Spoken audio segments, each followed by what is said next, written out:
Harry and Ginny are seated facing each other, alone on the stage except for the narrator, who is standing in a corner. They are frozen in the middle of what is clearly a heated argument. Ginny, arms and legs crossed, is glaring daggers at Harry, who is frozen midway through throwing his arms up into the air. A long time ago, in a galaxy far, far away... Oh, wait, no, wrong story. Once upon a time... I wish... Wrong story again, Ginny. Oh. This time, late at night, autumn of 1995. The place? Gryffindor Common Room at Hogwarts School of Witchcraft and Wizardry.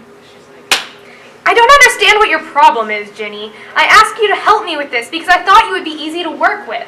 And that's exactly it, Harry. All you think about is yourself and how this can work best for you.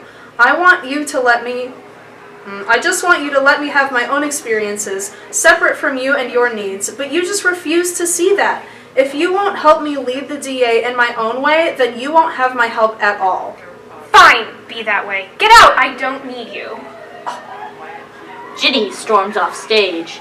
Harry stands in the middle of the stage, staring blankly at the floor. Though he says nothing, his body language asks, "What have I done?" We are now in the middle of a DA meeting. Ginny is in the corner practicing by herself, while Harry helps Neville with that day's spell. Ron, Seamus, Lavender, and Luna are in the background, practicing in pairs. This time, slightly less late at night, several days later. The place, the room of requirement. Hermione walks in, approaches Ginny, and the scene begins. Ginny, why aren't you helping Harry? Why am I not surprised he didn't tell you? Harry and I had a little falling out. I'm no longer his teaching partner. Oh no, what did he do now? It's nothing. We just weren't really able to work together very well. Alright then, shall we practice together? Ginny nods. The two begin practicing silently, and the focus shifts to Harry and Neville. So, it's... No, it's like this. Harry attempts to demonstrate a wand movement to Neville, but he is quite frazzled and cannot seem to focus on getting his point across. He keeps glancing around the room anxiously, as if expecting it to erupt into chaos in his absence. Harry, wait, are you alright? You've been out of it all meeting. Yeah, I'm fine. Neville looks at Harry, skeptically. Oh, alright. It's just a lot without Ginny, you know? I've gotten used to having her help in running all this. You're a fantastic teacher, Harry. That wasn't Ginny. That's always been you. Thanks, Neville. You're welcome, Harry. I think I've got this spell now, though. Why don't you go help someone else? Yeah, alright. Harry leaves to help someone else. As he walks away, a concerned look crosses Neville's face. Everyone else had already left, but Neville stayed behind to talk to Hermione about something. Hey, Hermione? Yes, Neville? Did you notice something off about Harry today? Yes, I'm afraid so. I had hoped I was imagining things, actually. What do you suppose it is? I'd rather hoped you'd have some insight into that, actually, seeing as you spent so much of the meeting with him. Well, he did say something about missing Ginny's help. I don't think leading alone really suits him. I know what you mean. Harry has always been quite the team player. There is a long pause while Neville gathers up the nerve to speak his mind. I was thinking he could use a new teammate. Yes? Nobody knows him better than you do, Hermione. No way. But Hermione, you're amazing. You'd be great at it. You're so smart, and you could be such a good leader. Are you joking? Everyone thinks I'm a bossy know-it-all. Not anymore. You've done so much, they all really respect you. You'd be great, I'm telling you. Oh, all right. I'll do it. I'll talk to Harry about it tonight. They exit together, headed back to the common room. In the common room, Hermione and Neville have just walked in. Harry is sitting in an armchair staring moodily at the ground.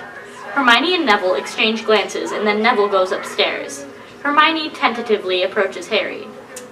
Harry, I've been thinking. Today's meeting... I know, Hermione. It was a disaster. You don't need to tell me. No, Harry, that's not what I was going to say. You seem really overstressed, and I don't think you can sustain that kind of work without someone helping you. I know it isn't in your nature to accept help, but I want to help you. I don't need your help. I help you with your homework all the time. Why won't you let me help you with this? Because this could put you on the front lines, and I don't want you to get mixed up with that. What if we get caught? Harry, I've been by your side for 5 years of getting caught. Why should this be any different? A moment passes with Harry thinking furiously about his best course of action. The two share a glance, and something passes between them. All right. Neville approaches his dorm after leaving Hermione in the common room. He pauses outside the door when he hears Lavender and Seamus talking inside. And he just seems to be taking control. He always does that. He's been doing it since the first year. It's as if he thinks being the boy who lived somehow makes him better than us. Neville is getting visibly angry, but he does his best to stay silent and keep listening. He's so full of himself. We can't let this keep going, can we? I mean, we're Gryffindors. It's our job to take a stand. You're right, but what should we do? What else can we do but tell someone? Someone? You mean Umbridge? At this point, Neville has heard enough. He turns around and runs back down the stairs to warn Harry and Hermione. Neville comes running into the common room where Harry and Hermione are huddled discussing plans for the DA.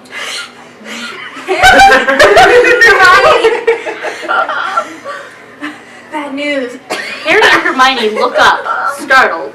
What is it? I just overheard Lavender and Seamus planning to tell Umbridge about the DA. What? Why? They think you're using the DA to prove you're better than everyone else. How could they think that after everything I've done? I don't know, but I think you need to act fast. Just then, Ginny walks in. Act fast about what? Seamus and Lavender are plotting to tell Umbridge about the DA. What? How dare they? I'll take care of them. Take care of them how? Don't worry, nothing violent. I can be very persuasive when I want to be. She's going to yell at them until they get over themselves. Essentially. Hermione looks relieved. Ginny departs to take care of Seamus and Lavender. Thanks, Neville. I don't know where the DA would be without you. Ron is sitting at the edge of the Black Lake, kicking at the ground and glaring at the water. The narrator is standing in the corner. It's been several days since Neville overheard Seamus and Lavender's plot. Ginny has shown them the error of their ways, and Harry and Neville have gotten much closer. Harry approaches Ron. He's not in a good mood. Oh, he's in a good mood. Shouldn't you be off with Neville?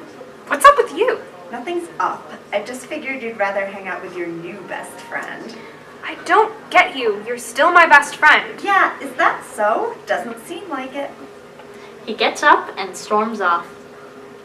Ron comes storming on stage and begins pacing, muttering under his breath angrily. It's all Neville's fault. Neville and his stupid heroics. I've been helping Harry for years, but Neville does something decent one time, and suddenly he thinks he's Harry's best friend.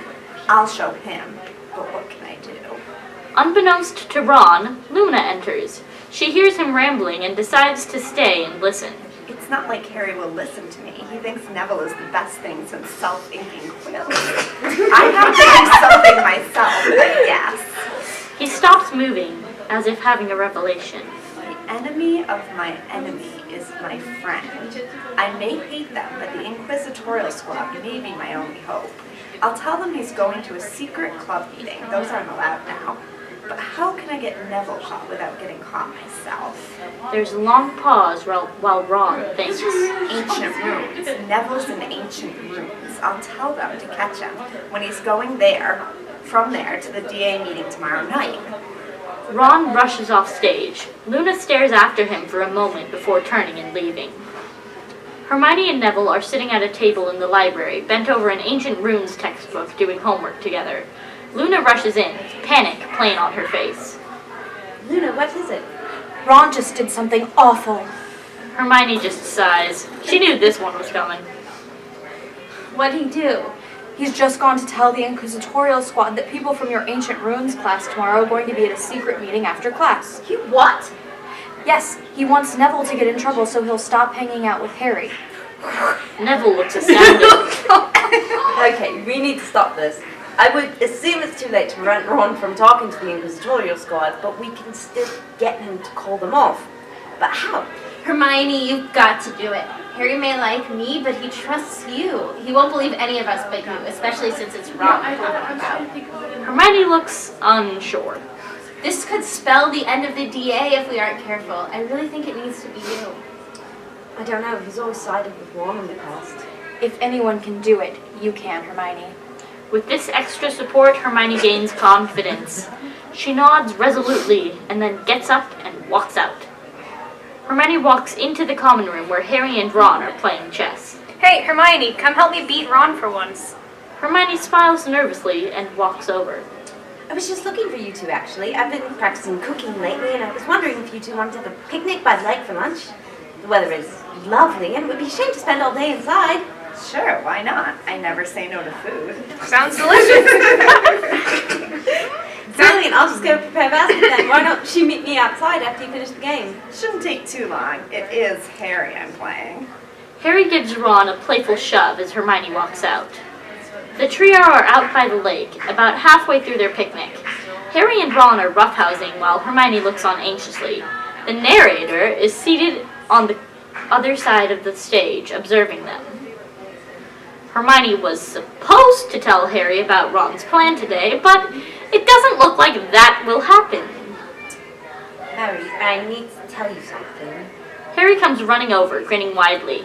Yeah? Upon seeing how happy he is with Ron, she loses her resolve. I made treacle tart. Brilliant, Hermione, you're the best. Harry takes a tart and turns to go. Wait, Yeah? The moment of truth.